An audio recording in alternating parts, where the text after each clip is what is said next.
जय सियाराम, शुभ बिहान हजुर सम्पूर्णमा। अहिले चाहिँ हाम्रो जनकपुरको मौसम चाहिँ एकदम राम्रो छ कि फेरि आज बिहान चाहिँ पानी परेर चिसो चिसो भएको छ होइन। अनि मैले चाहिँ के गरेँ, आज चाहिँ मस्यौरा र माम पकाउनु पऱ्यो भन्ने लाग्यो होइन। कति दाल खाने, अनि आज चाहिँ मस्यौरा बनाउँदैछु होइन। अनि छोरीले चाहिँ अब अलिकति आलुको भुजिया बनाइछु, नभने उसलाई आलुको भुजिया पनि बनाइदिन्छु। यो टमाटर चाहिँ सबै मेरो माथि फलेको हो कि, अब एउटै बोटमा कुनै चाहिँ सानोमा पाकेको छ, कुनै चाहिँ ठुलो भएर पाकेको छ होइन।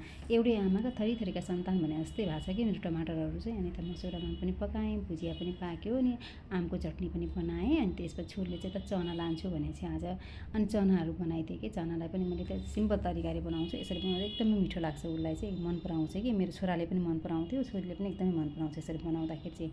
बनाइवरी सबै उनीहरूलाई रेडी गरेर अनि म चाहिँ जिरा पानी खान बस्छु होइन। अनि जिरा पानी खाइसकेपछि ऊ चाहिँ एकछिन खानासाना दिएँ उसलाई। अनि ऊ चाहिँ खेलिरहेछ जेनीसँग, एकछिन खेल्छे ओर्छे। अनि जाने बेलामा, जानुभन्दा अगाडि चाहिँ दिदी पनि खेल्छन्। अनि मेरो छोरीले चाहिँ आफ्नो रुम चाहिँ आफै मिलाउँछ कि, जस्तो आउँछ त्यस्तै मिलाएर जान्छे। अनि म चाहिँ के गर्छु, उसको पछिमा आफ्नो तरिकाले मिलाइदिन्छु कि, सबै मिलाएर हिँडेँ।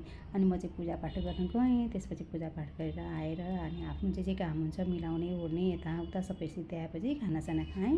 अनि त्यसपछि घरको सबै काम सिद्ध्याएर भाँडासाँडा गरेर त्यसपछि चाहिँ आफ्नो माथि कामतिर लाग्यो।